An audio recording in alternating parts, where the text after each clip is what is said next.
আসসালামু আলাইকুম ভিউয়ার্স, কেমন আছেন সবাই? আশা করি সবাই খুব ভালো আছেন। আমিও আল্লাহর অশেষ রহমতে অনেক ভালো আছি।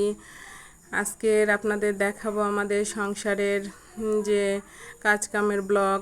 তো এতদিন তো আপনাদের দেখাইলাম আমাদের ঘুরতে যাওয়ার কিছু ভিডিও, কিভাবে আমরা গেলাম আসলাম। যাই হোক, আজকের ভাবলাম অনেক তো ঘুরতে যাওয়ার ভিডিও দেওয়া হলো, তা আজকে একটু রান্না বান্নার ব্লগটাই শেয়ার করি সবার সাথে। তো আজকে তো স্কুল খোলা ছিল, বাচ্চাদের নিয়ে স্কুলে গিয়েছিলাম। এসে ওদের তাড়াতাড়ি খাইয়ে নাস্তা করিয়ে দিয়ে তারপর গুছিয়ে দিলাম, ম্যাডাম আসবে তার জন্য। এর ভিতরেই আমি ভাতের পানিতে দিয়ে দিয়েছিলাম, ভাতটা বসিয়ে দিয়েছি। থালাবাড়িগুলো ধুয়ে নিলাম, কারণ থালাবাড়িগুলো ধোয়া হয়ে গেলেই মনে হয় যে অনেকটা কাজ কমে যায়। আর এই দেখতেই পাইতেছেন মাংসগুলো আগেই আমি স্কুলে যাওয়ার আগেই ওগুলো নামিয়ে রেখে যাই। মশলা মাছ মাংস যা রান্না করি সেইগুলি, মাংসটা ধুয়ে নিয়েছি, এখন ওইটা রান্না করব। আসলে স্কুল যেদিন খোলা থাকে ওই দিন অনেক আমি ব্যস্ত থাকি, একদম বাসায় আসলে দিশা করা যায় না কোনটা কাজ করব। সব কাজই দেখতে পাইতেছেন এলোমেলো, একদম এখানে ওখানে সব কিছু পড়ে থাকে। যাই হোক, এগুলো রান্নার ফাঁকে ফাঁকেই কিন্তু আমাকে গুছাতে হয়, কিছুই করার থাকে না, এরকমেরই করতে হয়।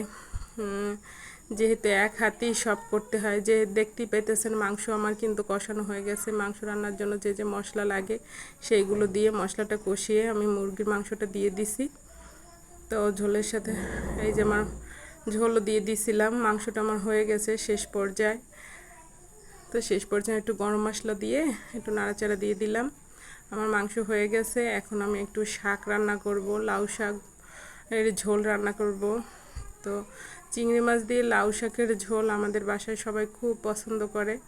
তো সমস্ত মশলা দিয়ে তেল, পেঁয়াজ, রসুন, কাঁচামরিচ, হলুদ এগুলো দিয়ে ভালো করে কষিয়ে তারপরে এই তো দেখতে পাইতেছেন ডাঁটা আর আলুগুলো দিয়ে দিছি।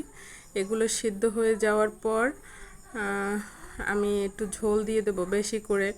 এই ঝোলেই শাক ডাঁটা সব একদম সেদ্ধ হয়ে যাবে, আমি কিন্তু আর কোনো ঝোল দিব না। এই যে আমার আলু সেদ্ধ হয়ে গেছে, এখন আমি শাকগুলো দিয়ে দেব। যাই বলছিলাম, স্কুল খোলা থাকলে আমার আর দম ফেরানোর সময় থাকে না। আমার শাকটা প্রায় হয়ে গেছে, এখন একটু নাড়াচাড়া দিয়ে দেবো। যেহেতু শাক বেশি রান্না করলে ভালো লাগে না, শাক একটু সবুজ সবুজ থাকলে উঠাইলেই তখনই খেতে ভালো লাগে। যাই হোক, এখন আমি একটু সব কিছু মিশিয়ে দেব, তাহলে আমার শাকটা হয়ে যাবে। আজ এই পর্যন্তই, দেখা হবে অন্য কোনো ব্লগ ভিডিও নিয়ে। আমার জন্য সবাই দোয়া করবেন, আমি আপনাদের জন্য দোয়া করি। আসসালামু আলাইকুম, টাটা, বাই বাই।